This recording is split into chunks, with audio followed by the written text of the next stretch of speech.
Fala galera, aqui é o Silas Fernandes e estamos aqui em mais um episódio do Despluga Podcast. Então vem chegando, curta aí, não esqueça de compartilhar com todo mundo e, por favor, se inscreva aí no canal, porque hoje o assunto vai ser um assunto sensacional. Estamos aqui com um convidado super especial.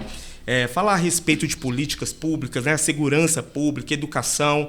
Então tenho certeza que vocês que vão estar acompanhando aí o nosso podcast estarão munidos de informação, aprendendo coisas que por trás, né, do meio da política pública que às vezes não fica muito bem esclarecido na mídia. Então hoje teremos essa oportunidade e vamos fazer o máximo para sugar o máximo de informação aí para conscientizar vocês que nos acompanham. Então hoje estamos aqui com o nosso deputado federal, Capitão Alden. Capitão, muito obrigado pela tua presença aqui. O Despluga fica honrado em recebê-lo aqui. Pode dar um alô aí para a galera, se apresente aí para o pessoal. Pois é, meus amigos, satisfação toda minha continência regulamentar todos os profissionais de segurança pública e privada que acompanham nesse momento essa nossa transmissão, que mais tarde estará aí sendo divulgada em todos os links, todos os canais, para que você possa acompanhar. Espero que vocês gostem desse nosso bate-papo de hoje. Eu tenho certeza. Estou aqui empolgado, cheio de perguntas aqui. O pessoal aí que está acompanhando também, se quiser perguntar algo, pode perguntar. Estamos aqui para esse bate-papo no intuito mesmo de conscientizar as pessoas. Então, para iniciar esse bate-papo, eu vou apresentar um pouco, né, do Capitão Alden. Além de deputado federal, capitão, né, ele é bacharel em segurança pública, em direito e possui especialização em prevenção da violência, promoção da justiça, segurança e cidadania, em análise criminal, em política e estratégia, com ênfase em planejamento estratégico. Esse é o Capitão Alden. Então vamos, sem mais delongas, vamos lá. A pauta inicial que eu queria começar, o capitão, é sobre educação, né? Nós vimos que começou, né, os trabalhos, foi ontem, né? Os trabalhos começaram lá a comissão lá dos deputados e à frente agora está o Nicolas Ferreira, né? E eu estava até acompanhando, vi a sua participação lá e pelo que eu percebi, capitão, as pessoas, né, de viés divergentes aos nossos, que são viés mais de direita, conservadores, eles têm tentado até meio que abafar as questões da educação. Às vezes até coloca a questão da fome acima para poder até meio que camuflar questões importantes à nossa educação. Então eu queria que o senhor falasse um pouco aí para a gente sobre essa pauta da educação, como que o senhor enxerga a educação hoje no nosso país. Perfeito. Primeiramente, eu queria agradecer a oportunidade. Eu acho que todo veículo de comunicação, toda oportunidade que nós tenhamos para difundir informações, tirar dúvidas, especialmente na política, que de fato há um certo preconceito. Sim. E eu entendo. Até porque nos últimos 4 anos foi que o brasileiro de fato começou a despertar para a política. Era uma temática que sempre vingava aquela ideia: a política e a religião não se discute. Então vamos deixar que aqueles que foram escolhidos que o façam, a política, que trabalhem por nós, não vamos nos interessar, eles estão sendo pagos para isso. Só que a gente percebeu de fato que a política ela faz parte da vida cotidiana de todos, seja de direita, de esquerda, de centro. Quanto mais você participar da política, maior informação você vai ter a respeito do que está acontecendo de fato e, obviamente, contribuir também como cidadão. Sim. Eu acho que a cidadania ela é condição primeira.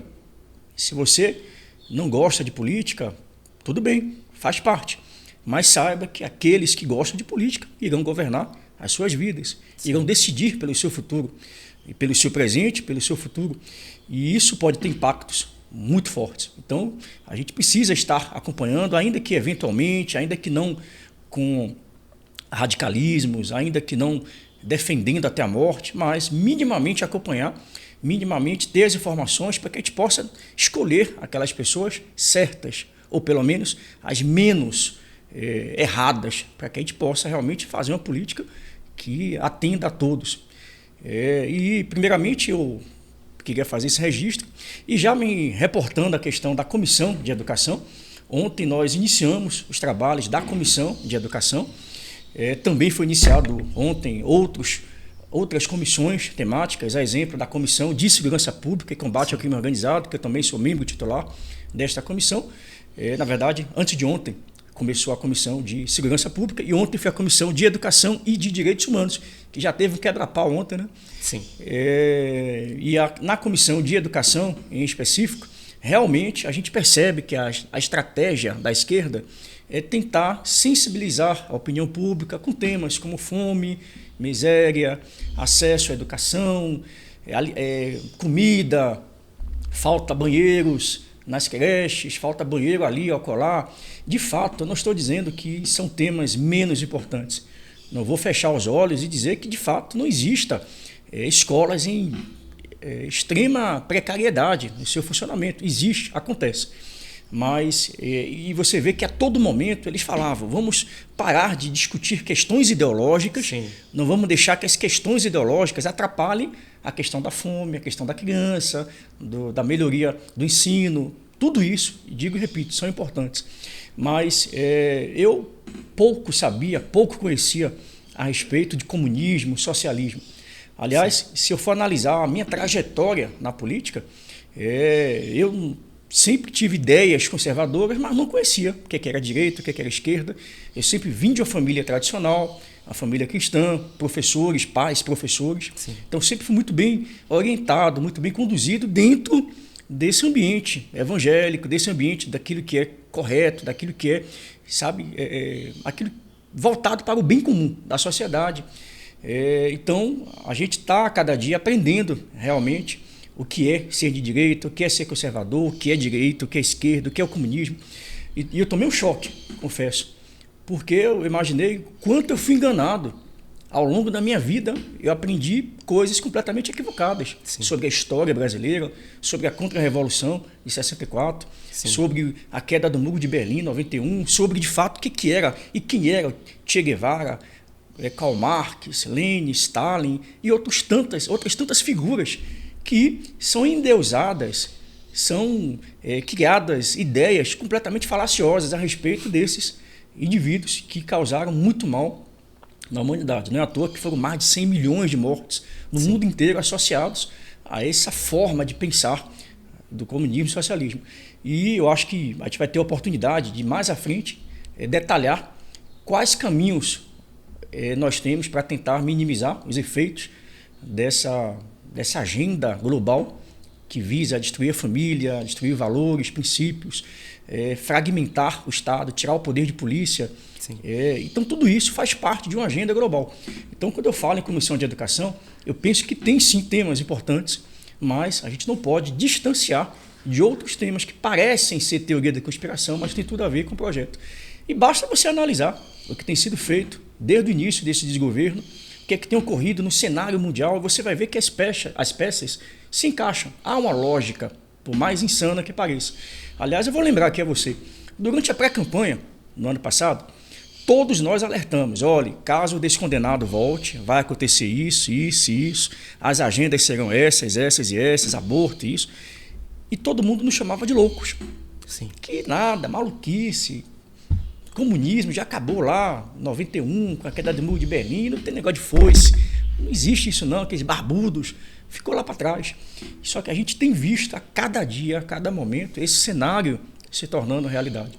Então, eu acho que é importante que a gente tenha esse conhecimento da história, porque quem não aprende a história, quem Sim. não reconhece os efeitos danosos de determinados momentos históricos, tende a repeti-los no futuro. E se torna refém, né, deputado? Se torna refém, se torna escravo. Então, realmente, a verdade liberta. Então, realmente, a informação ela é fundamental. Então, ontem eu fiz um comentário, inclusive na Comissão de Educação. Eu tenho 22 anos como policial militar, já, na gloriosa Polícia Militar da Bahia. E de lá para cá eu vi muita coisa. Eu já tive a oportunidade, inclusive, dentro dessa seara da educação, como instrutor, como professor, acadêmico, com mestrado, né? Eu tenho essa vivência acadêmica e eu pude participar de diversos ambientes e sei muito bem a diferença do público, do privado e o que é que se tenta construir nesses ambientes. E posso afirmar, foi minha fala lá na comissão, que eu não consigo hoje ver diferença entre um presídio e uma escola pública hoje. Sim, verdade. Mas como, capitão, você quer dizer que os alunos serão bandidos? Eles são bandidos? Que coisa é essa? Que comparação mais esdrúxula é essa? Não é mentira. Eu estou falando da questão estética. Sim. Quando você vai a uma escola hoje, pública, pelo menos na Bahia, você vê o seguinte: eu vou para a sala da diretora, eu tenho uma grade na porta. Eu vou na cantina comprar alguma coisa, alguma merenda, grade, tela de proteção, dividindo o aluno do vendedor lá daquele ambiente. Sim. Você vai na sala de aula, você tem um data show, você tem uma televisão, você tem um ar-condicionado, grade a proteger aqueles equipamentos. Você vai para os corredores que dão acesso a outras salas, grade, porta, dividindo esses corredores. Você tem notícias, inclusive, reais, de facções criminosas que estão atuando dentro da escola. Você tem 1 a 2 facções até. Sim. E aí os diretores são obrigados, por exemplo, a conceder horários de intervalo diferentes para turmas, porque se soltar todo mundo junto, vira uma guerra. Então a facção A, a facção B, que domina ali, que ameaça. Então você tem realmente um ambiente muito perigoso, muito instável, muito diferente de 20, 30 anos atrás. Sim. Então eu acho que a gente tem que ter, como membros da segurança pública, membros da Comissão de Educação, entender que há todo um conteúdo, todo um componente que pesa na questão da educação escolar, mas eu também tenho que pensar o que tem levado o crime a cada vez mais ir para a escola. Por que cada vez mais jovens têm ido para o crime? Por que cada vez mais o tráfico tem sido um atrativo para esses jovens? Por que esse pé de meia ou qualquer outro programa que venha a subsidiar os alunos com algum tipo de bolsa, poupança, um estímulo financeiro para que ele permaneça na escola, não vai dar certo? Porque não adianta eu ter um estímulo, 200, 300 reais, que seja mensal, ou 9 mil ao final de um período. E se eu tenho uma escola que não tem quadra poliesportiva, não tem uma sala de idiomas com audiovisual, que você tem a opção de ter um computador, você ter softwares para aprender o idioma, você não tem espaços para praticar defesa pessoal, porque a própria defesa pessoal faz com que você desenvolva habilidades e competências importantes para a cidadania. Sim. Para inclusive ser um membro de uma sociedade. Por exemplo, controle da agressividade, controle emocional, controlar a sua raiva, você saber trabalhar em equipe, você respeitar o seu oponente, respeitar o mestre, respeitar o pai, o professor. Então, são conteúdos que fazem com que o aluno ele seja transformado em um ser social, que vive em sociedade, que não vive à parte, não vive em Marte, não vive em Júpiter, ele vive na comunidade. Então, essa é a concepção que eu entendo, que a Comissão de Segurança tem que estar aliando teoria à prática e buscando, dentro das ideologias que nós temos conhecimento, de qual o custo, qual é a consequência de uma ideologia como essa, ela pode caminhar perpassando todas essas necessidades que a gente conhece. Certo. Algo que o senhor estava falando a respeito da educação, nós vemos que no governo Dilma veio com aquele discurso da pátria educadora, né? Paulo Freire. E o que acontece? O que podemos perceber é uma doutrinação dentro das escolas públicas e universidades públicas, né? E acabam meio que trazendo esses ensinamentos de Karl Marx. Sim. E tantos outros aí que vieram com filosofias, viés totalmente voltado ao comunismo e tal. Em relação a isso, né? Porque o governo Lula, deixa eu até olhar aqui para que eu não possa errar. Ele trouxe um incentivo aí agora, né, de 20 bilhões para a permanência de alunos do ensino médio na escola, né? O senhor até começou a entrar nesse assunto, mas eu queria aprofundar um pouco mais nisso. O que o senhor pensa a respeito desse incentivo? Porque, assim, sabemos que é gasto, sim, um valor, né, público e tal, destinado à educação, mas cada vez mais vemos alunos que desrespeitam professores, cada vez mais vemos uma educação na qual, se você chegar, eu, por exemplo, posso até dizer relacionado à minha família, né?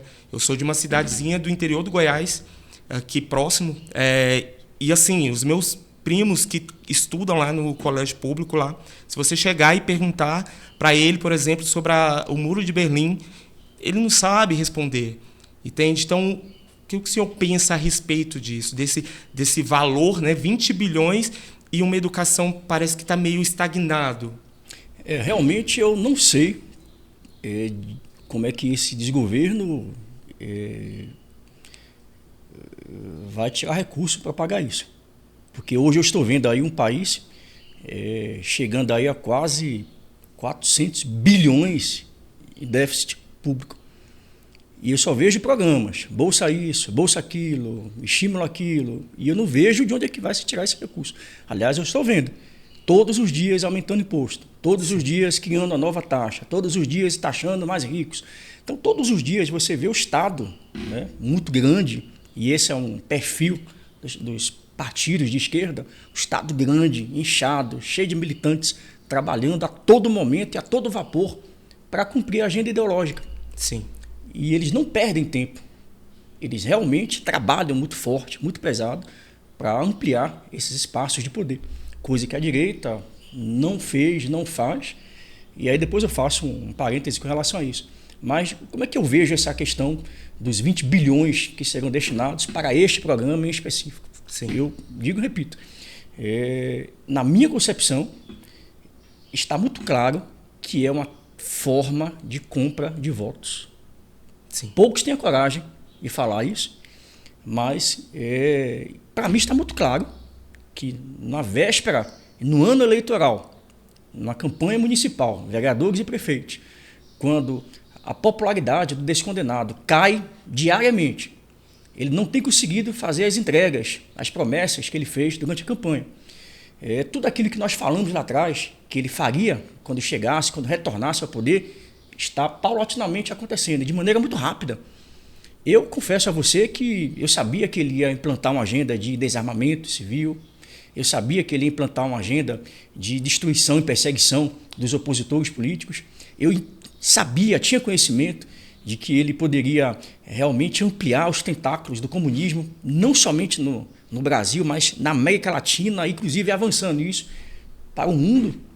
Veja a Dilma Rousseff onde é que está hoje, comandando um banco do BRICS com mais de $1 trilhão de orçamento, podendo capitalizar vários governos, em especial ditaduras. Veja quem faz parte do BRICS, somente países com regimes totalitários, com regimes que afrontam o direito, garantias fundamentais da população. Então, Coreia do Norte, Vietnã, África do Sul, você tem um monte de países, Rússia, China, né? Agora Irã, mais recentemente a Índia. Então você só vê o discurso, defendemos a democracia, defendemos a liberdade, mas as relações que eles têm é só com gente que não presta, é só com gente que tem um viés completamente contrário àquilo que eles defendem. Sim. O Hamas, né? O Irã, enfim. Então eu penso que cada vez mais está muito fácil para a gente que está aqui no conservadorismo mostrar.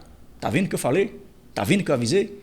Está tudo acontecendo. Então, provas diariamente estão ocorrendo para você, inclusive, utilizar isso como pauta, como bandeira, para tentar convencer os outros a tirar as escamas dos olhos e entender o que é que de fato está em jogo.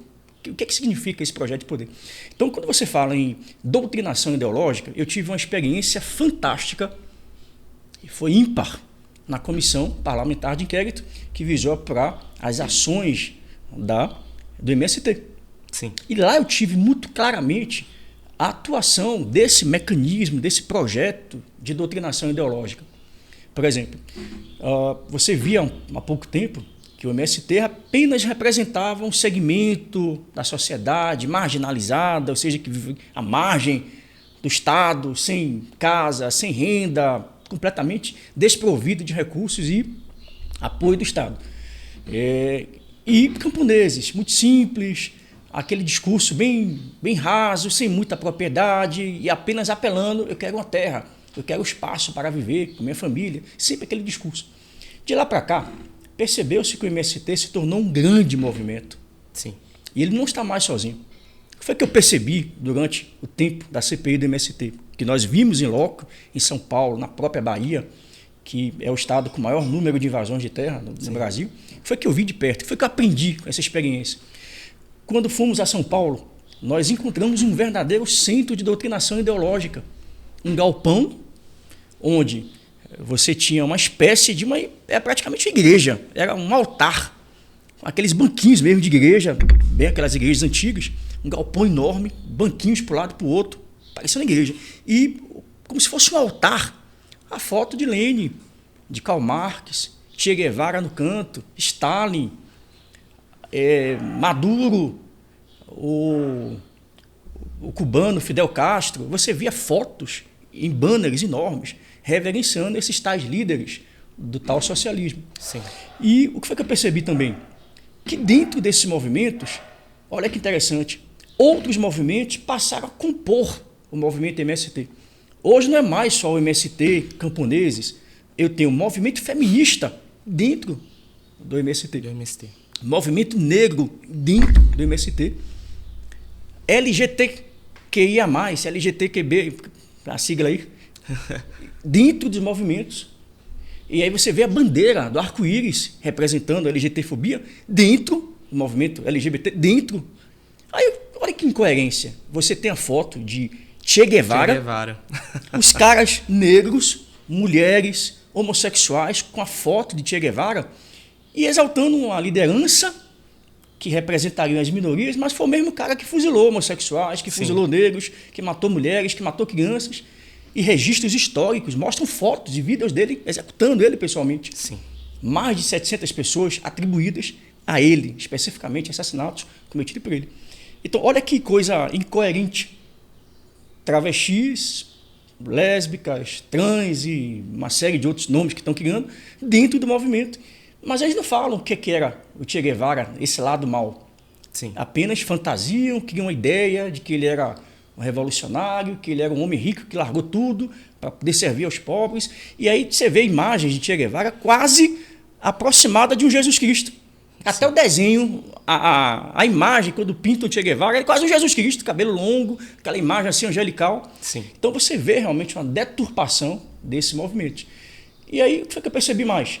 Movimentos ligados ao meio ambiente, também ali dentro do MST. Então, olha que você tem movimento negro, feministas, LGBT, movimento ambiental, todos eles ali dentro de um único movimento. E por que isso? Por que essa estratégia de juntar todo mundo? Primeiro, porque quando a gente começar, obviamente, a atacar o MST pelos crimes que eles cometem, invasão de propriedade privada, tocam fogo, destroem, cárcere privado, enfim, um sem mundo de crimes, eles não vão estar mais sozinhos. Sim. O movimento LGBT vai estar apoiando, feminista, movimento negro, movimento não sei o quê, começam também a criar uma rede de proteção. E mais do que isso, emendas parlamentares, programas do governo federal. Então, eles criam lá qualquer projeto, biodiversidade, não sei o quê, sem agrotóxicos. Aí, puf, programa federal, emenda. Os deputados federais começam, inclusive, a injetar recursos dentro desses movimentos, dessas ONGs, para utilizar o recurso e ficar ali circulando. Então, hoje você tem dentro das escolas, dentro dos assentamentos, escolas entregues com dinheiro do Estado, recursos do Estado, com recursos da União, programas federais, emendas federais, que estão montando verdadeiras estruturas, centros de doutrinação. As crianças são obrigadas a frequentar essas escolas. O dia inteiro é Lula lá, é Che Guevara, é Lenin, o dia inteiro. E aí veja a hipocrisia. Essa semana estão querendo aí mudar o Código Eleitoral Sim. para proibir campanhas dentro de igrejas. Sim. E por que não proibir dentro das escolas? E por que não proibir dentro dos assentamentos do MST? Então, a gente percebe hoje que eles se estruturaram. E aí tem uma coisa que eu queria aproveitar e chamar a atenção. Criou-se uma ideia de que a direita é elitista. A direita só se preocupa com questões econômicas, que causas sociais, assistenciais, é só a esquerda que se preocupa. Que movimento negro, só a esquerda pensa. Sim. Que movimento LGBT, só a esquerda pensa. Que movimento para mulheres, somente a esquerda pensa nessa pauta. Então a gente tem que começar a entender, primeiro, não podemos mais falar para uma bolha. Sim. Segundo, nós precisamos, já que eu quero ampliar essa bolha, eu tenho que adequar o meu discurso para atingir aqueles que não são nem de direita nem de esquerda, estão no centro, que não sabem o que é direita e o que é esquerda, e que eu posso trazer esse pessoal. Então, por exemplo, se eu fizer um projeto de lei direcionado, por exemplo, para a pauta de mulheres, aí é bem capaz de alguém da direita falar assim, rapaz, esse cara aí, comunista infiltrado. Se eu pegar uma pauta voltada para, de repente, o movimento negro, ó, esse cara aí, comunista, tá vendo o que eu disse? Então criou-se um ambiente completamente equivocado. Por exemplo, eu fiz um projeto lá na Bahia, como deputado estadual, que era assim, era um projeto voltado para mulheres vítimas de violência. O que as mulheres hoje, vítimas de violência, têm como suporte do Estado, hoje, na maior parte das vezes? Apoio jurídico, apoio psicológico, apoio religioso, de repente, capacitação dessas mulheres para que elas possam desenvolver um ofício, livrando da dependência do seu esposo, marido, enfim, companheiro, que ela se torne independente. Pronto, essa é a estrutura que o Estado muitas vezes oferece para as mulheres. E a esquerda muitas vezes compra essa briga, essa ideia de que ela que pensa, ela que entrega isso. Sim. Que o lado direita é misógino, não gosta das mulheres, bate, só tem homens, sabe, que, enfim. O que foi que eu fiz? Eu fiz um projeto direcionado para mulheres vítimas de violência e além dessa estrutura que o Estado, e especialmente programas de governo de esquerda já oferece, o que foi que eu fiz? Você vai pegar essas mulheres e vai dizer o seguinte, olha, você vai ter tudo isso aqui, mas você também pode ser dona de sua própria história. Você vai aprender defesa pessoal, você vai aprender a manusear arma de fogo. Aí vão dizer, mas o senhor está dizendo isso para que elas se armem para poder matar o marido, para resolver com violência, mais violência gera violência. Não estou dizendo isso. Estou dizendo que ela vai ter essa estrutura, mas eu tenho que dizer para ela que o Estado não está lá 24 horas, que ela precisa saber se defender. Até, como eu já disse, a defesa pessoal para mulheres, sejam aquelas que foram vítimas de violência ou as que não querem se tornar vítimas de violência, a prática da defesa pessoal faz com que ela tenha decisões mais lógicas, mais racionais, passa a confiar mais em você, passa a ter uma autoconfiança que ela não tinha, passa a ter segurança, passa a saber se defender, passa a pensar de forma lógica. Veja que quem pratica arte marcial na rua não fica de costas para a rua, verdade, não fica de costas para a porta. Quando senta no restaurante, ele muda os seus hábitos. O tempo todo ligado. Ele está o tempo todo ligado. Então, essas informações para mulheres também é uma forma de dizer, olha, você pode também, você pode trocar pneu, você pode ser mãe, você pode ser mulher, sem perder a sua feminilidade. Né? Então, você pode ser o que você quiser. Sim. Lá eles dizem que eu posso ser o que quiser, mas meu corpo, minhas regras, sim, mas é numa outra ótica de assassinato. Né? Então, eu acho que a gente pode adentrar esse universo para chamar as mulheres para cá. A mesma coisa, é um programa que visa mulheres, vamos trazer homossexuais também, que apanham de seus maridos, muitas vezes, lésbicas que apanham de suas companheiras.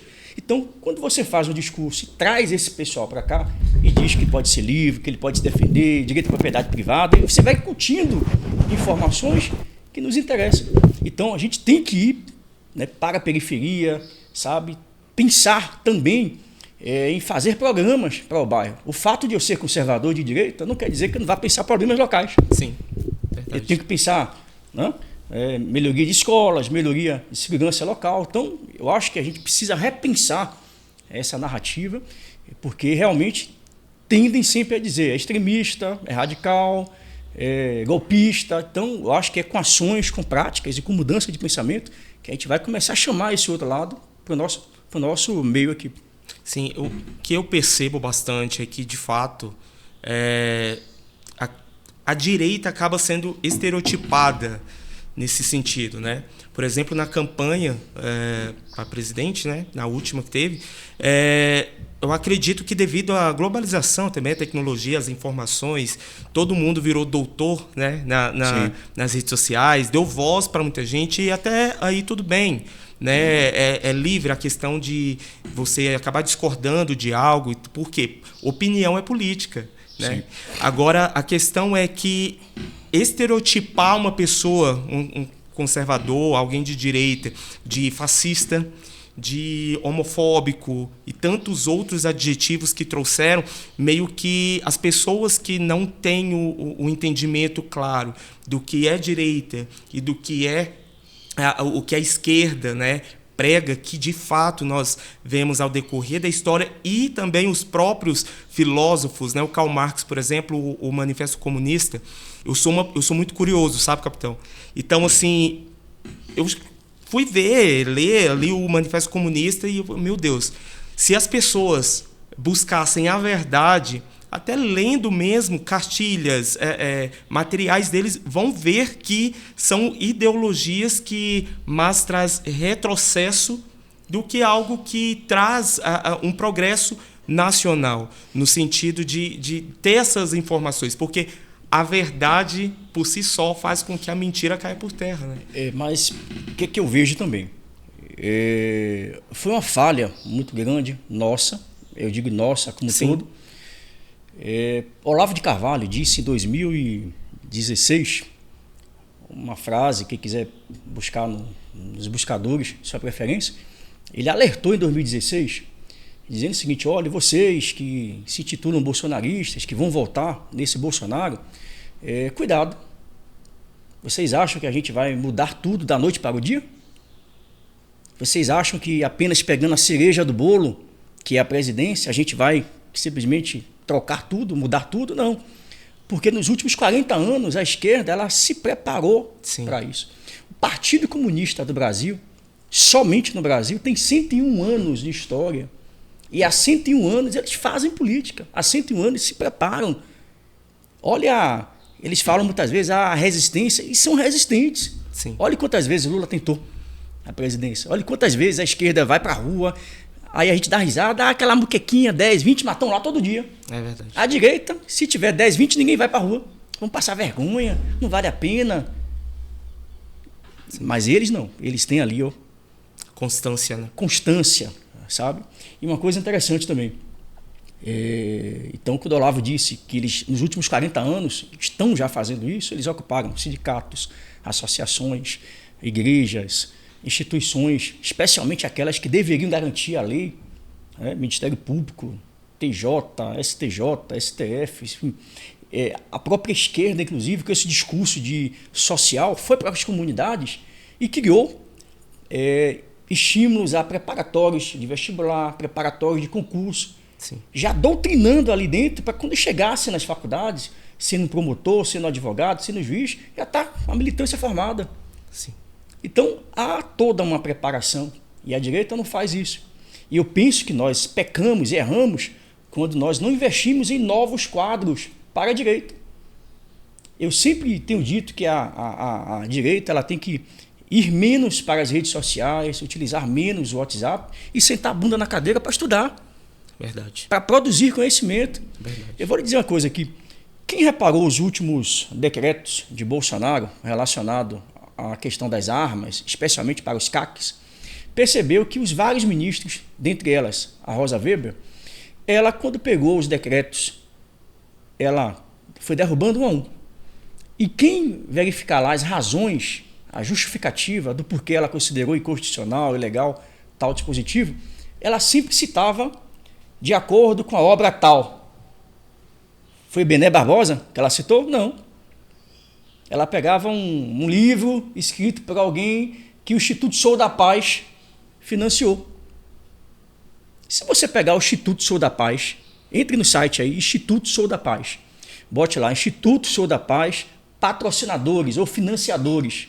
Vá lá. Aí você vai abrir uma página com todas as empresas que financiam o Instituto Sou da Paz, que fez parte do GT, o grupo de trabalho, que entregou a Flávio Dino essa proposta que praticamente acabou com os CACs, quase fechou todas as lojas no Brasil. E o Instituto Sou da Paz estava lá, nesse grupo de trabalho. Quando você olha os parceiros, os financiadores, está lá um nomezinho. Open Society, que pertence a quem? George Soros. Está lá. E várias outras instituições e ONGs internacionais financiando o Instituto Sou da Paz. Vamos falar do Instituto Sou da Paz, antes de eu trazer esse assunto de preparar a direita e antes de falar de Rosa Weber. Sim. Eu vou para um outro aspecto, que eu estou falando do Instituto Sou da Paz. Em São Paulo, em 2014, foi aprovada uma legislação estadual proibindo o comércio, a venda de armas de brinquedo. Pode pesquisar no Google, é lei estadual, 2014. Justamente quando o Instituto Sou da Paz começou a trabalhar mais fortemente, começou a fazer campanhas, começou a formar militância, começou a formar pensadores desarmamentistas. Esse instituto hoje, junto com o Viva Rio, está na Argentina, está em outros países, levando projetos, programas que estão sendo adotados no Brasil. Aí veja que interessante, São Paulo aprovou a lei estadual que proíbe a comercialização de armas de brinquedo. Ninguém viu isso, ninguém comenta. E qual o impacto de um projeto como esse nas nossas vidas?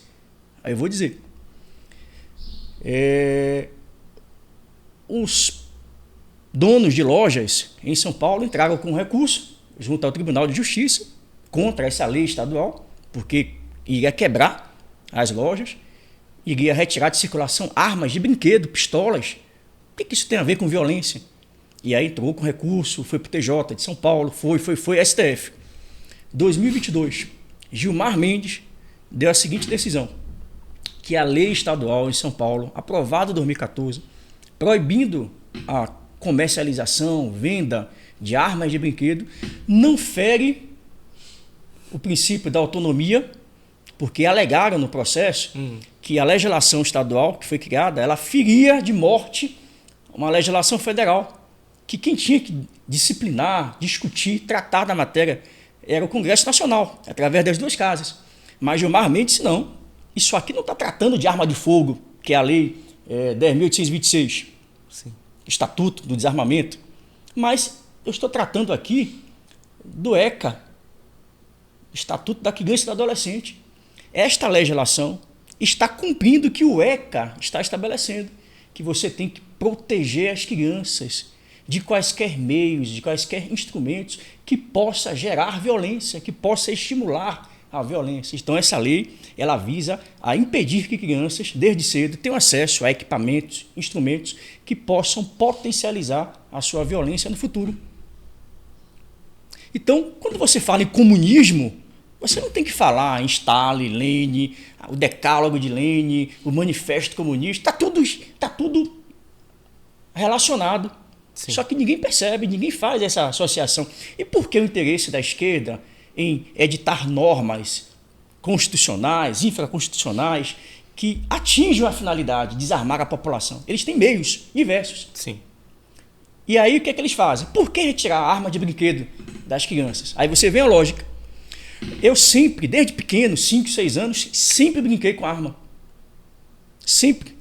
Brinquedo, arma de brinquedo, né? Aquelas de Rambo, de espoleta, sempre na minha vida inteira, sempre quis ser policial. E nunca me tornei um bandido, nunca me tornei violento, nunca bati mulher, nunca fiquei atirando por aí, parecendo um terrorista.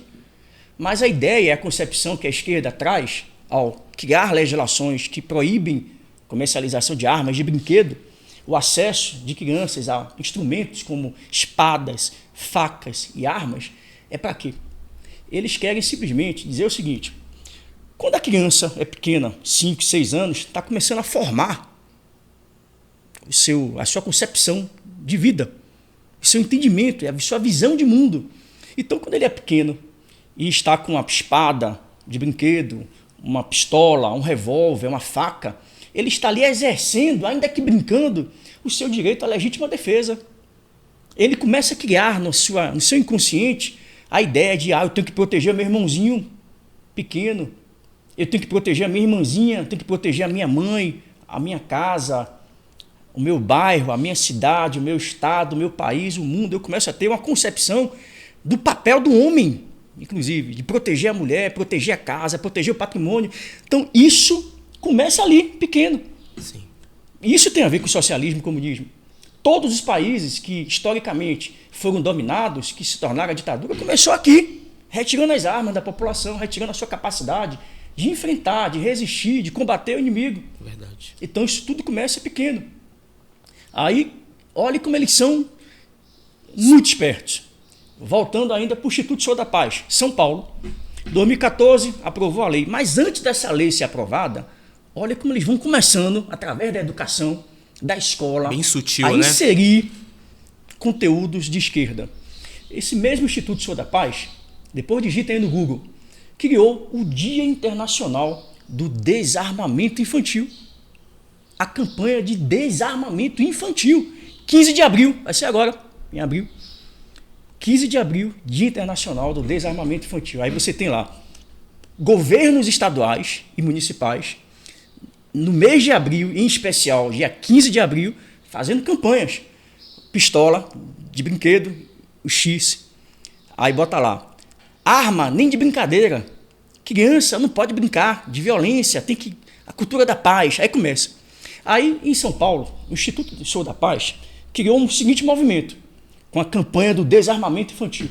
Eles estimulam escolas públicas, na sua maioria, com conteúdos associando que violência e arma combinam, que a arma sempre provoca mortes de cidadãos, de crianças, de negros, de pobres. E aí vão criando a cultura do desarmamento. E aí o que é que eles fazem? Nessa campanha, as escolas que mais arrecadarem armas de brinquedo ganham prêmios, ganham títulos. E eles fazem isso. As escolas, eles montam como se fossem urnas, Sim. bem montadas, né, bem bonitinha, tal, desarmamento infantil, não sei o que, colabore. Aí o pai e a mãe, eles estimulam o pai e a mãe. Aí com o menininho, pequenininho, a menina e o menino, com pistola de brinquedo, revólver de brinquedo, espadas, punhais, bonecos tipo Rambo, comandos em ação, segurando uma arminha de brinquedo, uma faca, um punhal. Eles pegam esses brinquedos e depositam na urna. Aí todo mundo bate palma. Isso mesmo, pai, isso mesmo, mãe. E eles fazem campanhas de arrecadação de brinquedos, de jogos de guerra, jogos de primeira pessoa, tiro, para depositar, porque isso tudo gera violência. E aí as escolas que mais arrecadarem brinquedos ganham prêmios, ganham títulos, ganham selos. Essa escola visa a segurança, o professor é formado, capacitado em questão de violência. Então, eles começam a criar essa cultura que vai se espalhando, vai se enraizando. E isso tudo termina criando o quê? Homens incapazes de se proteger, de proteger as suas esposas. Olha o que está acontecendo com a França. Vários países da Europa, casos e mais casos de estupros. Casos e mais casos de homens que não conseguem defender suas mulheres. Não reaja, não faça nada, deixe que o Estado te proteja. Então, essa cultura, isso é o socialismo, isso é o comunismo, e é dessa forma que a petezada, a petralhada, os pessoas, os pessoalistas da vida, tratam de entrar nas faculdades, e a gente, e é culpa nossa. Sim. Porque a direita só pensou em economia, só pensou em pensar na sua própria vida, em ter capital para investir, para viajar.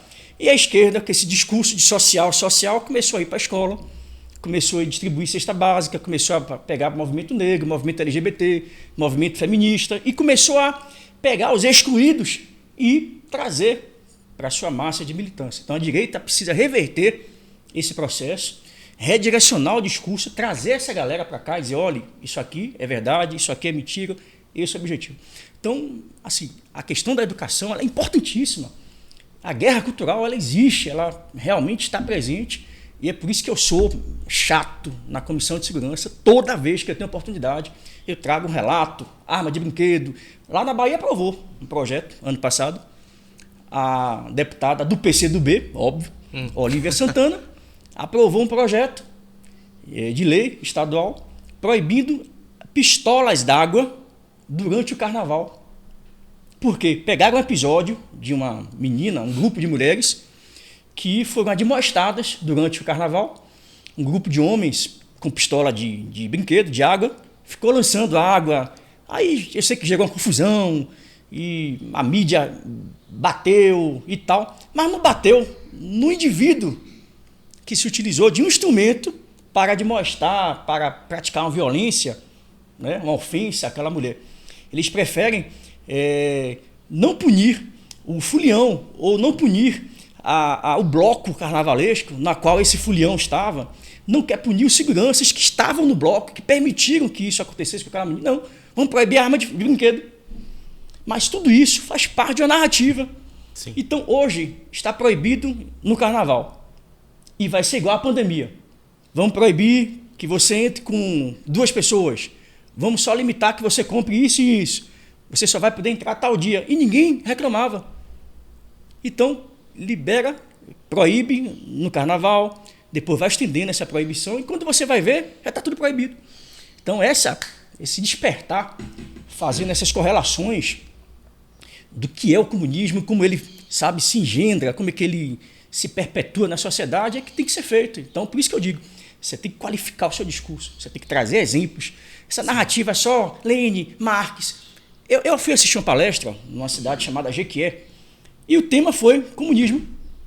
Rapaz, lotada. Foi um hotel, lotado, gente pra caramba querendo saber o que é comunismo.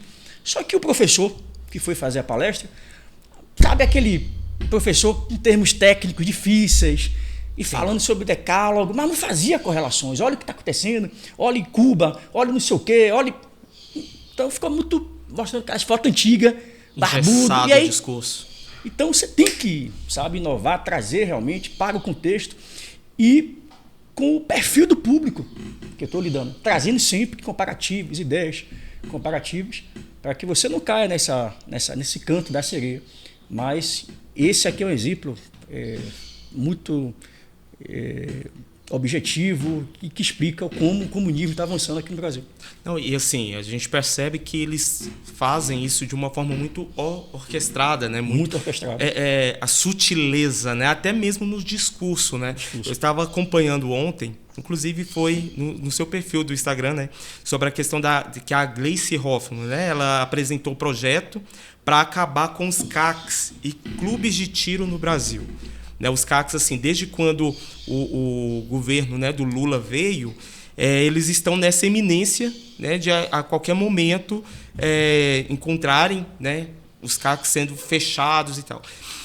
Existe algum projeto de lei que vocês estejam trabalhando para que haja essa proteção ao CAC? Perfeito. Esse projeto de lei da Gleice Hoffmann, ele obviamente vai passar pelos trâmites da casa, vai para a Comissão de Segurança, vai para a Comissão de Constituição e Justiça. Nós temos bravos guerreiros nestas comissões e o que a gente vai fazer é barulho. Sim. Nestas comissões, nós acreditamos, na Comissão de Segurança vai tomar pau. A maioria lá são conservadores. Lá ela toma a primeira porrada. Quando for para a CCJ, com certeza é um projeto inconstitucional, não há como você proibir uma atividade mercadológica, produtiva, porque o clube de tiro ele tem um fim social. Quer dizer, não tem um fim social, é uma empresa privada, e é interessante eu trazer essa ideia do fim social, porque eles usam muito essa narrativa. Sim. Qual o fim social do clube? Só está treinando para matar. Aí eu começo, e aí vai o recado para vocês, dos clubes, os próprios CACs. Nós precisamos melhorar a nossa comunicação. Vou nem falar narrativa, porque a narrativa é Lula que usa, né? Então, nós temos que melhorar a nossa comunicação. Por exemplo, vou dar um exemplo real. Bahia. Eu mandei um ofício, alguns ofícios, no ano passado, para o Exército Brasileiro, especificamente a 6ª Região Militar. Sim. Na seção de produtos controlados. Mandei o ofício. Depois mandei ofício para a Superintendência da Polícia Federal. Depois mandei ofício para a Secretaria da Segurança Pública. Depois mandei para a PRF. Pronto. E que ofícios foram esses? Pronto, vamos lá. Narrativas agora. A esquerda, Gleice Hoffmann, diz assim: os CACs, eles têm tantas armas, têm um arsenal de armas em casa. E muitas dessas armas terminam sendo furtadas, roubadas ou extraviadas. Estas armas, que são furtadas, roubadas ou extraviadas, voltam contra eles, eles morrem com as próprias armas, porque eles não são competentes, não são policiais, vão morrer. Só quem tem treinamento é o policial, então eles vão morrer com essas armas. Essas armas, quando não matam eles, vai para a mão do tráfico, que utiliza contra a população de bem e que utiliza contra a polícia, que enfrenta cada vez mais marginais armados. Essa é a narrativa. Aí o que foi que o Ministério da Justiça fez? Obrigou o recadastramento de todas as armas no Brasil. E eu confesso que no início eu falei, rapaz, os caras foram espertos. Nós vamos perder nessa. Porque a ideia dos atiradores, e a maioria conservadores, vão dizer assim, rapaz, esse governo quer desarmar a população. Esse recadastramento é para quê? Para saber quantas armas eu tenho, quantas munições eu tenho, aonde é que eu moro. Sim. Então, em algum momento, o próximo passo vai ser tomar minhas armas. Então, não vou fazer o cadastramento. E ficou, meu amigo. Todo mundo nos grupos, não vou. O objetivo dele é tomar minha arma, vai tomar minha arma, não sei o quê. E eu sim, eu falei assim, rapaz, quer saber de uma? Isso é uma armadilha. Vamos recadastrar. Eu sei qual é o objetivo. Pode acontecer, pode ser até isso. Mas se nós não fizermos o recadastramento, imagine mais de 1 milhão de CACs no Brasil. Digamos que 90% não recadastrou. No final do prazo, ele vai à televisão e vai dizer, tá vendo o que eu disse? São milicianos, são fora da lei, não querem cumprir a lei. Se eles são cidadãos de bem, por que não recadastraram? Por que não informaram onde moram, quantas armas têm, quantas munições têm? São milicianos. Verdade. Aí eu falei, porra, então a partir dessa lógica é que ele poderia realmente aparelhar o Estado, vamos buscar as armas, vamos pegar, vamos fazer, vamos acontecer. Só que o tiro saiu pela culatra. 99,8% dos 1 milhão de CACs no Brasil recadastraram suas armas. Então, onde é que estão essas armas roubadas, furtadas, extraviadas? A maioria dessas armas foram, inclusive, apresentadas para a Polícia Federal, para constar o documento, ver a arma, ver em loco, especialmente as de calibre restrito. Sim. Então, tem que formar dados, tem que, enfim. Então, eles ficaram sem narrativa. 99,8% recadastraram as armas no Brasil. Aí o que foi que eu fiz? Para não ficar só no discurso, o CAC é cidadão de bem, o CAC não se envolve em violência, essas armas roubadas, furtadas, extraviadas, não são dos CACs, só que eu não tinha dados. Foi o que eu fiz, ofício, Exército, PRF, SSP e PF. Olha o que foi que esses órgãos me informaram. Mandei para a PF, perguntei lá, quantas armas cadastradas nós temos no sistema hoje na Bahia? Responderam à época, há 1 ano e meio, 166 mil armas cadastradas no sistema da PF. Aí eu perguntei embaixo, destas armas, quantas foram furtadas, roubadas ou extraviadas nos últimos 5 anos? 58 armas. Nos últimos 5 anos. Sim. Aí eu vou para o Exército. Quantos CACs ativos, quantos registros ativos nós temos de CACs na Bahia? Respondeu lá, 28 mil CACs. Só Bahia. Contando Sergipe, dá uns 33, porque a 6ª região pega os 2 estados. Só Bahia, 28 mil CACs. Aí eu fiz a pergunta. Quantos desses CACs, 28 mil, quantos deles recadastraram suas armas no último recadastramento da PF?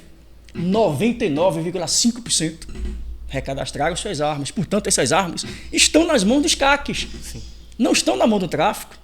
Não estão roubadas, não estão furtadas, não estão por aí sendo utilizadas contra a polícia e contra o cidadão de bem. Aí fiz uma nova pergunta. Quanto desses 28 mil CACs ativos, quantos perderam CR por envolvimento com a prática de crimes? 12. Em 1 ano. 12 CACs perderam o registro, foram submetidos a processos que culminaram no cancelamento do seu registro como CAC. E aí você vai para a SSP. A SSP me informou que nos últimos 5 anos, mais de 40 mil armas foram retiradas de circulação das ruas nas várias operações. Aí eu perguntei, quantas dessas 40 mil armas eram de origem legal? Zero. Zero. Ou seja, grande parte dessas armas não foram compradas em lojas. Não pertenciam ao acervo de CACs, de profissionais da vigilância privada ou segurança pública. Um ou outro, eventualmente, claro, a gente perde, furta, rouba, você tem bandidos que furtam, roubam armas, mas quando você vai ver os índices, é muito pouco, muito baixo. Então, realmente, por exemplo, divulgou ontem o Monitor da Violência, antes de ontem, a Bahia, pela 5ª vez consecutiva, é o estado mais violento do Brasil. Nos últimos 20 anos do PT na Bahia, já temos 90 mil assassinatos na Bahia. 90 mil assassinatos. Nós temos uma média anual de 5 mil mortes. Ano passado, 5.057. No ano retrasado, 5.057. Ano passado, 4.048 mortes. E aí é o Estado comemorando, reduziu 6% de mortes. 6% significa 210 pessoas. Em um ano, deixaram de morrer. Mas os números continuam muito altos e é o maior do Brasil, 4.048 mortes. Aí eu pergunto, só o governo federal investiu na Bahia, só ano passado, com um programa, 200 milhões de reais. Aí eu pego lá 200 milhões de reais, divido pela quantidade de mortos que foram, quantidade de pessoas que foram salvas, você dá uma média de 600 mil reais. Sim. Ou seja, será que 200 milhões de reais em um ano está sendo bem aplicado e só conseguiu reduzir 200 mortes? Por que não reduzir de 50%? Eu estive agora em El Salvador, no ano passado, em setembro, para conhecer o sistema prisional em El Salvador. Sim. Lá, de fato, eles têm o que comemorar. Eles tinham 91 mortes dia. Depois da chegada de Nayib Bukele, ele fez um amplo sistema de reforma penal, estabeleceu uma chamada lei marcial, que nós não temos esse instituto jurídico lá, que seria algo como o estado de sítio. Sim. Que foi estabelecido lá, a Assembleia, lá eles chamam de Assembleia, que é o Congresso, votou, porque foi um período que teve muita morte envolvendo grupos de gangues muito violentos. Então estava no nível absurdo que o Congresso conseguiu chancelar o estado de sítio.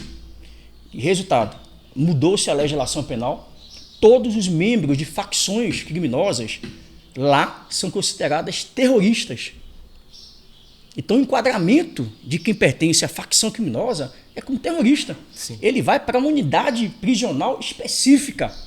Todos os membros de gangues, não só os líderes, todos. Crime comum vai para um presídio.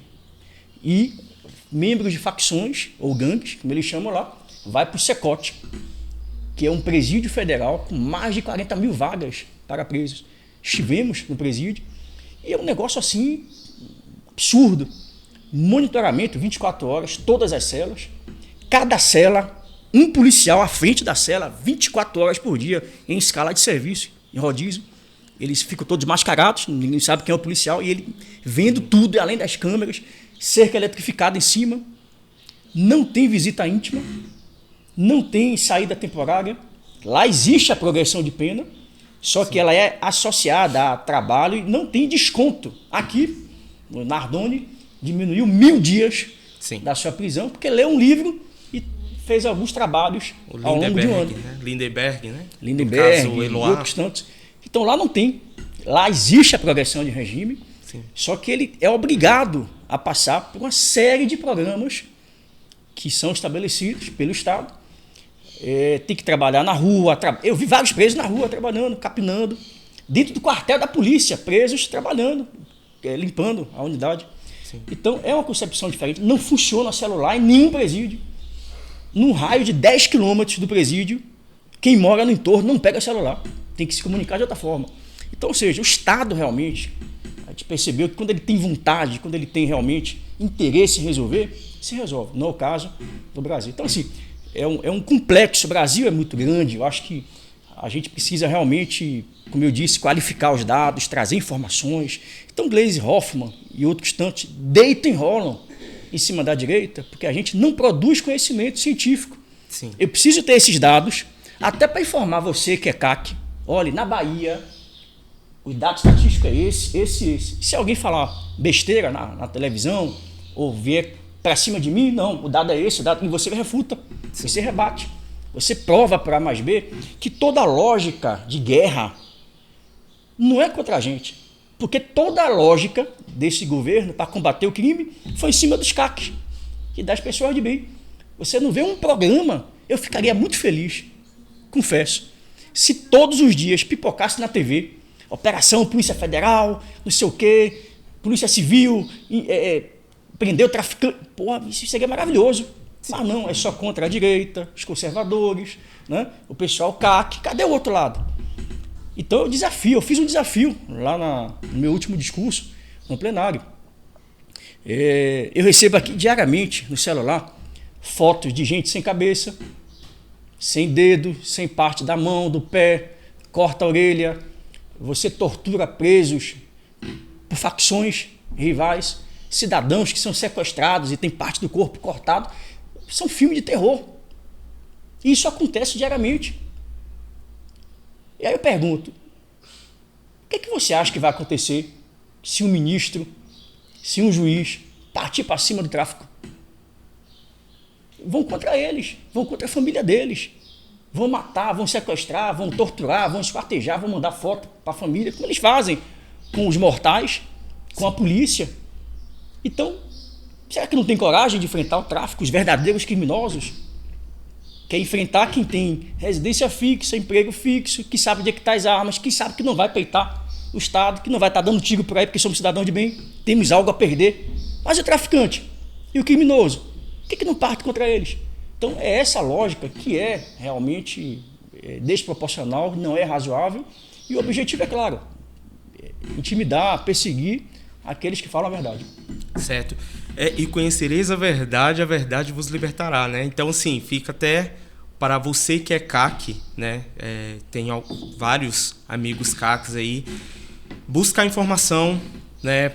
Aprender de fato questões na qual possa embasar, trazer embasamento naquilo que você defende. Então, só para complementar, esses dados eu fiz com foco Bahia, mas sim, hoje eu já tenho dados de todos os estados. Sim. Então eu pretendo sentar com os deputados hoje que defendem a causa. Aí eu peço até ajuda a vocês, CACs, que muitos são empresários, são, enfim, advogados, tem diversos profissionais que são CACs, que têm condição financeira. Pode ter uma gráfica, pode ter uma livraria, pode ser um professor, doutor, sim, mestre na faculdade. Pega esses dados e leve para o mundo acadêmico. Produza artigos científicos, produza livros, porque amanhã ou depois, quando um ministro for julgar algum decreto que trate sobre armas, ele vai ter exemplos acadêmicos, oficiais, com dados oficiais, sim, com pessoas de direita que fizeram o material acadêmico. Porque hoje tudo que eu tenho sobre armas e violência é escrito pela esquerda. Veja que os cursos, todos, especialmente escolas, faculdades públicas, institutos federais, eu fiz uma formação na Universidade Federal e você via lá as teses, os temas, os TCCs, nada a ver. Aí, com apoio do governo federal à época, na Senasp, sim, Secretaria de Segurança Pública, eu fiz uma pós-graduação essa de prevenção do crime, da violência. Foi um curso do Ministério da Justiça, em convênio com a UFBA, na Bahia, Universidade Federal. E nesse curso, um monte de esquerdista. Era eu, mais os outros policiais, tinha promotor, tinha juiz, era só para agentes de segurança. E vários com temas nada a ver. Foi para Portugal, fazer mestrado lá, doutorado, não sei aonde, na França. Tudo com recurso do Estado, da União. E nós não investimos, durante o governo que passou, por exemplo, em mestres, doutores, especialistas, formar novos Olavo de Carvalho, saudoso novos cientistas, Olavo. Novos. A gente tem que formar essa massa pensante, estimular que essa galera continue estudando, vamos dar recursos. A esquerda faz isso o tempo inteiro. Forma a sua militância, investe, manda para não sei aonde, curso aqui, curso acolá. Então, a gente fica naquele discurso, não, porque não vamos gastar combustível, não vamos ter motorista, não vamos ter carro oficial. Porra nenhuma! Se você não usar o recurso que tem, eles vão usar contra você.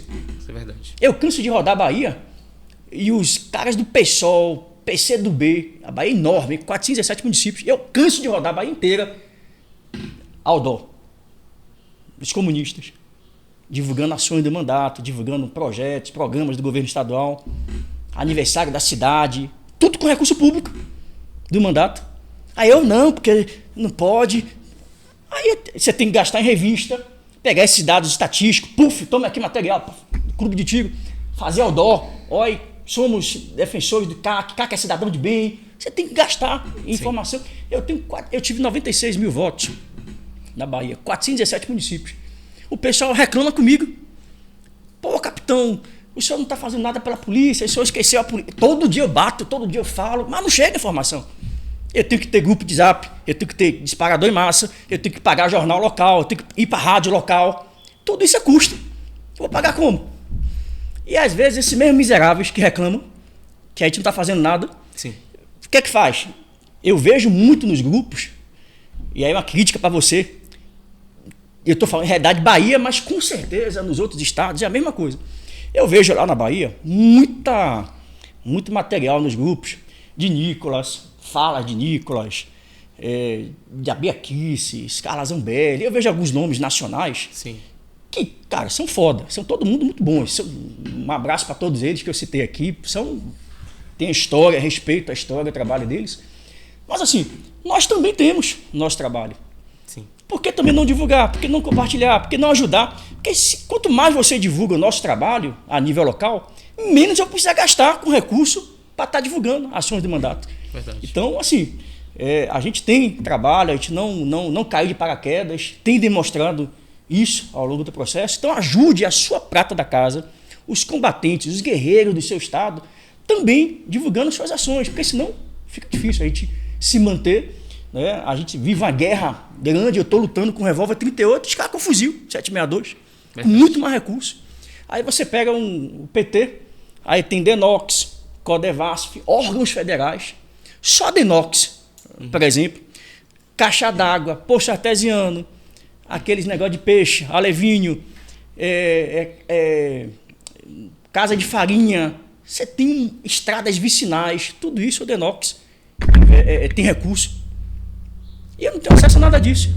Mas a esquerda, aparelhada com a máquina do Estado, Sim. todos os recursos pesados nos municípios, especialmente no Nordeste, usando tudo isso, a gente só com discurso, com narrativa. Sim. Então, usando as realmente grandes mídias, né, também. Sim. Deputado, aproveitando que o senhor citou nomes aí, nós temos uma pergunta que veio lá de Portugal. Vamos voltar um pouquinho ao assunto da educação que foi no início, mas como ele perguntou agora, e vou pegar esse gancho também que você citou, o Euclides, ele pergunta o seguinte, ontem, né, foi a primeira reunião da Comissão de Educação, qual é a sua proposta para a área de educação no Brasil e se o senhor está apoiando o Nicolas Ferreira na comissão? Sim, Nicolas Ferreira faz parte do PL, eu também faço parte do PL. Ontem tivemos uma reunião, inclusive com o Nicolas, para a gente definir as nossas estratégias. Rapaz, você não tem noção do quanto esses caras são preparados da esquerda. A rede, os assessores deles, é gente com mestrado, com doutorado, sabe? Ali, porque a gente sabe que eles pegam militância, metem carga aqui, carga colar, eles enchem, aparelham, com gente que não tem nenhuma instrução. Mas ali dentro, o jogo é diferente. É ali que se faz as leis, é ali que se cria as narrativas. Então, eles têm que estar muito bem, sabe, aparelhados. Os assessores deles são rápidos, são ágeis. Eu estou falando uma coisa aqui, aí já está lá o assessor, artigo tal, requerimento tal, anula, não sei o quê, e eles bagunçam, criam realmente confusão. Sim. E tudo dentro do regimento. Então, você tem que conhecer o regimento, tem que ter assessores muito bem assessorados, muito bem qualificados, para você fazer o enfrentamento, que não é fácil. Então, nós já tivemos a primeira reunião com o Nicolas, já foi estabelecido algumas estratégias, algumas ações. Não posso, obviamente, revelar algumas estratégias, mas eu tenho certeza absoluta que a gente vai ter a oportunidade de tratar de temas muito importantes. Por exemplo, o Plano Nacional de Educação. E o Plano Nacional de Educação é apenas uma cortina de fumaça. E eles estão dando ênfase para a cortina de fumaça, o Plano Nacional, mas não estão falando do sistema. É lá, porque o Plano Nacional ele vai dizer como você vai executar. Sim. Ela é uma diretriz, mas é o sistema que está todo o arcabouço, toda a estrutura de funcionamento. Então, temos que também ter um olhar, não somente para o plano, que vai regular os próximos 10 anos, né? E todos os integrantes que ajudaram a construir o plano são de movimentos sindicais, LGBT, MST, enchendo todo o currículo, toda a parte pedagógica com temas completamente diversos da finalidade do que o estudante tem que aprender. Então, o que eu posso adiantar é que realmente o Nicolas tem a competência para ocupar o cargo que está ocupando, tem a liderança, tem a nossa confiança, assim como fizemos na CPI do MST, com o Coronel Zuco. Então, estamos criando também estratégias de blindar ele. Quando ele for atacado, estamos também montando uma estratégia de tentar fazer com que ele não perca, né?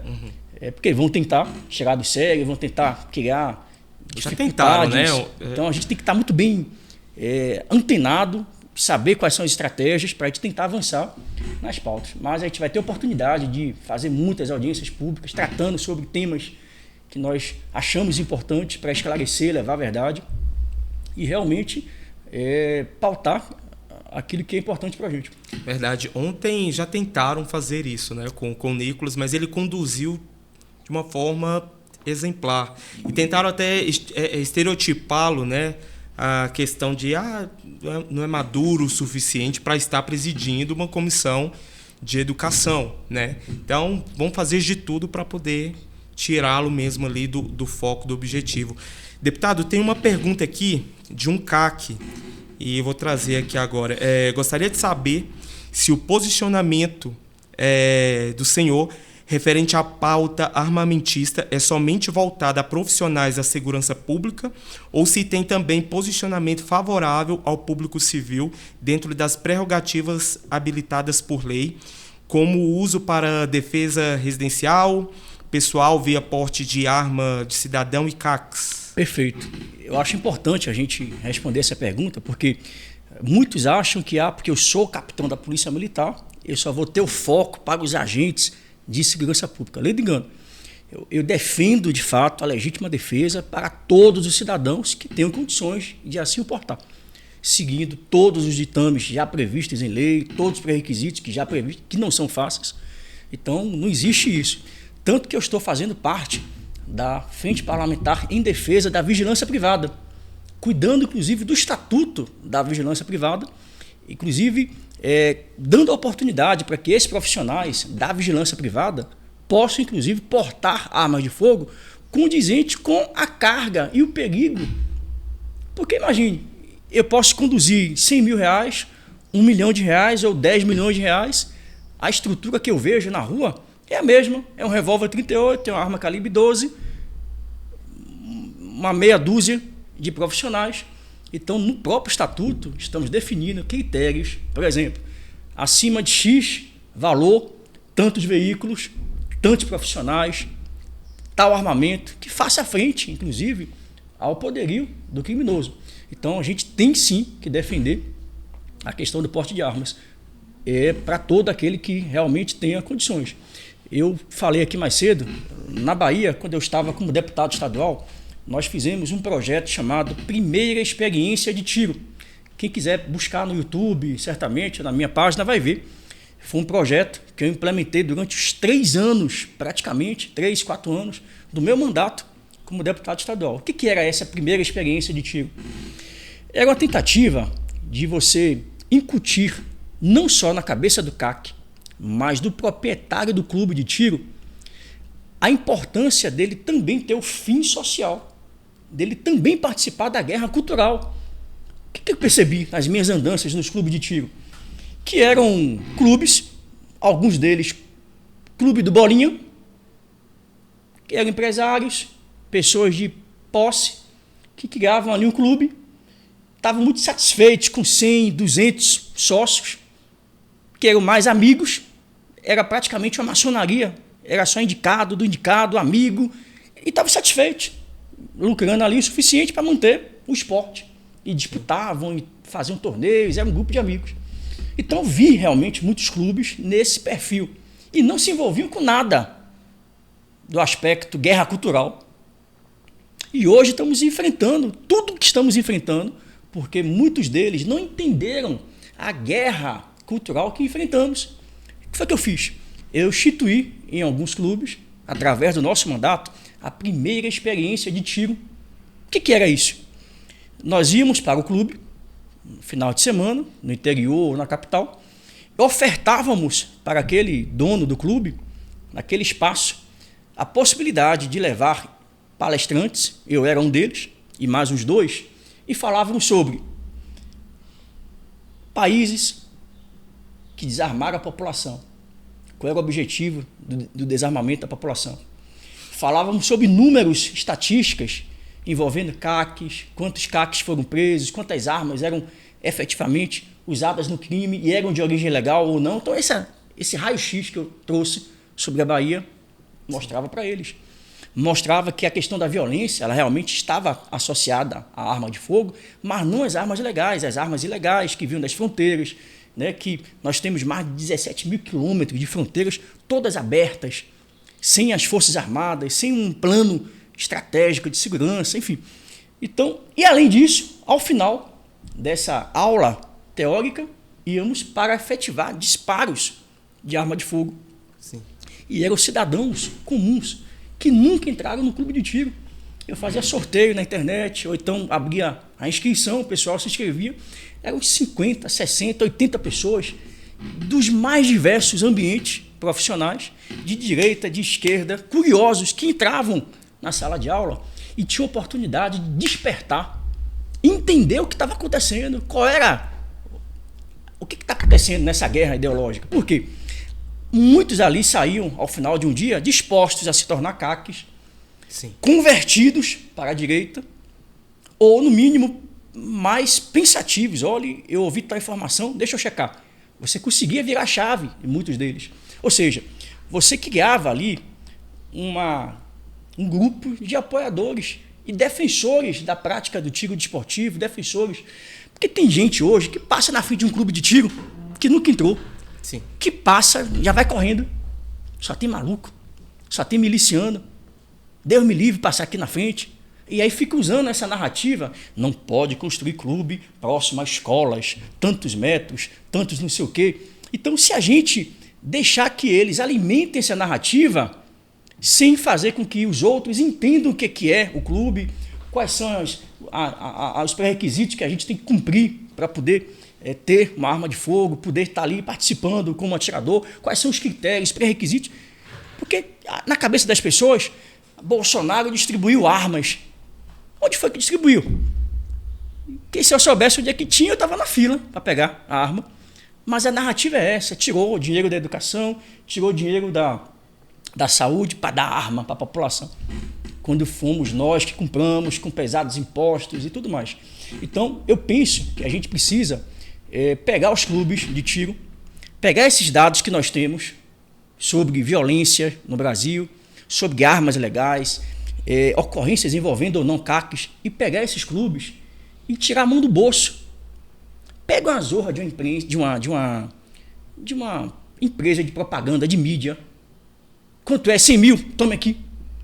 Pega esse material, faça roteiro, faça campanha, faça propaganda para contrapor essa fala do governo. Eu não posso ficar ouvindo todo dia porrada do governo e você só nota de repúdio. E cobra do parlamentar que ele fale. Isso não resolve. Verdade. Estamos enfrentando uma guerra cultural. Então eu tenho que trabalhar a educação com pessoas que nunca entraram no clube de tiro. E aí eu estou trabalhando justamente a mente, transformando mentes, trazendo para o nosso meio possíveis novos atiradores, possíveis novos policiais, possíveis novos vigilantes. Então, isso também tem que ser feito pelos clubes. E também tem um detalhe. Eu tenho começado a orientar os clubes a fazer o seguinte.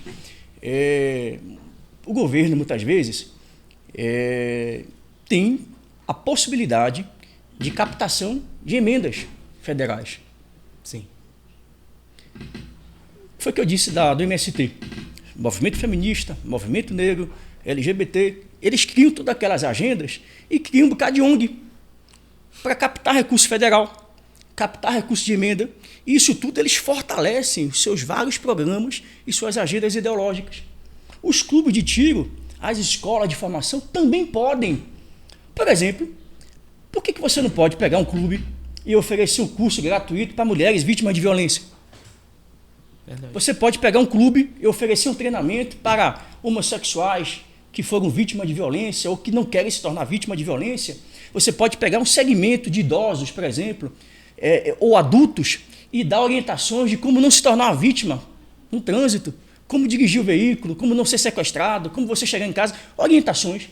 A maioria cobra um valor, curso residencial, defesa residencial, curso de operações e defesa no campo, mas abram essa possibilidade de você gratuitamente oferecer esses conteúdos para que pessoas venham para o seu universo, comecem a entender como é que funciona, porque eles passarão a ser também defensores.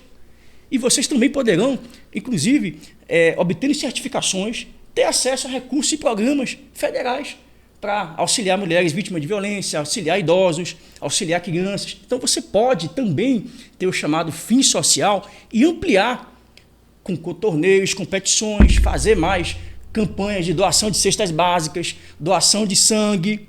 Você tem que se tornar um componente, não ser visto como miliciano, um grupo de elite que só está ali pensando em atirar. Então a gente precisa repensar a forma de atuação. E digo e repito, eu acho importante a nossa categoria de deputados, defensores do tiro, mas não fique dependendo só deles. Sim. Tem que ir em Brasília. Na Polícia Militar, quando tem projeto de interesse da polícia, as associações da polícia se dividem no mês tal, região norte. Então, as unidades de polícia da região norte, as associações ali representadas, naquele mês vão a Brasília bater de porta em porta de todos os deputados, todos os senadores, levar o projeto. Olha aí, deputado, esse projeto aqui é assim, assim, assim, assado. E a maioria não sabe o que é, porque lá cada um tem LGBT, tem movimento religioso, tem movimento, sei lá, Salve as Baleias, cada um tem ali uma plataforma política e não entendem. Então você tem que ir lá explicar. Então todas as semanas Brasília está lotada. Então a polícia faz isso, então tem que pegar os clubes, os atiradores, ir na Câmara, sabe, levar o projeto, conversar com o parlamentar, cobrar nas redes sociais. O parlamentar está fazendo a live. Deputado, vote a favor do PDL tal, do Rodolfo, que vai derrubar o PDL das armas. Tem que cobrar. Não posso ficar só no clube, se revoltando no grupo de Zap, exigindo. Tem que sentir pressão. Político tem medo de pressão. Veja aqui essa semana, quantidade de Uber, profissionais do Uber, que estavam lá na frente do Congresso Nacional, pressionando os senadores, deputados. Então, os atiradores, de forma organizada, de forma ordeira, participar desses ambientes de discussão, conversar, pressionar, porque é assim que a gente faz a mudança. É isso aí. Deputado, sensacional. Muita conversa, né? Muita conversa. E fomos deixar aqui vai horas aqui, porque tinham outras perguntas aqui, mas devido ao tempo mesmo. Primeiramente, em nome de toda a equipe aqui do Despluga, a gente quer agradecer demais. Daqui a pouquinho eu vou. Pois é. Mas eu agradeço a oportunidade. Queria só deixar minhas redes sociais, quem não me acompanha, por gentileza, Capitão, por extenso, Capitão, _ Alden, que é o nosso Instagram. O nosso YouTube, Facebook também, é só botar lá Capitão Alden, que vai nos localizar. Eu tenho um carinho muito especial, né, com todos vocês que nos acompanham, que buscam informações, que também fazem críticas, que fazem perguntas. Vocês podem ter certeza que a gente tem sido muito aguerrido, tem sido muito responsável na nossa missão na Câmara de Deputados, que nós não estamos realmente para brincadeira. A gente tem colocado nossa cara a tapa, enfrentado o sistema, enfim, vocês sabem quem estamos falando. Enquanto nós tivermos vocês no nosso lado, a gente vai ter essa força, essa energia. Continue orando por nós, para que a gente possa ter, sabe, coerência, sapiência. E sapiência não é só agir com inteligência não, engolir sapo também. Viu? Eu tenho sapiência, tem que engolir sapo. E na política é isso, para a gente não fazer besteira. Então, que nos dê orientação, que nos dê realmente direção, para a gente poder continuar defendendo vocês. Eu espero ter contribuído, colaborado. Com certeza. Eu sei que eu falei muito tema, muito assunto, mas eu espero estar aqui. Outras oportunidades, virei com muito prazer para falar sobre estes e outros temas. Será um prazer para nós aqui do Despluga tê-lo aqui novamente. Já fica o convite aberto aqui para o senhor, viu? Então, muito obrigado, deputado, mais uma vez. E é isso, pessoal. Fique aí com todo cheios de informações, né, munidos de informações acerca de diversos temas aí do meio político. Até mais. Valeu.